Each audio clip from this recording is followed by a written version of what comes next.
سورج کی قسم اور اس کی دھوپ کی، اور چاند کی جب وہ اس کے پیچھے چلے، اور دن کی جب وہ اسے روشن کر دے، اور رات کی جب وہ اسے چھپا لے، اور آسمان کی اور اس ذات کی جس نے اسے بنایا، اور زمین کی اور اس ذات کی جس نے اسے پھیلایا،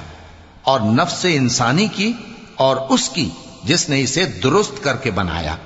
پھر اس کو بدکاری سے بچنے اور پرہیزگار بننے کی سمجھ دی کہ جس نے اپنے نفس کو پاک رکھا وہ مراد کو پہنچا، اور جس نے اسے خاک میں ملایا وہ نامراد رہا۔ قوم سمود نے اپنی سرکشی کے سبب پیغمبر کو جھٹلایا۔ جب ان میں سے ایک نہایت بدبخت اٹھا تو اللہ کے پیغمبر صالح نے ان سے کہا کہ اللہ کی اونٹنی اور اس کے پانی پینے کی باری سے خبردار رہو، مگر انہوں نے پیغمبر کو جھٹلایا، پھر اونٹنی کو مار ڈالا۔ تو ان کے رب نے ان کے گناہ کے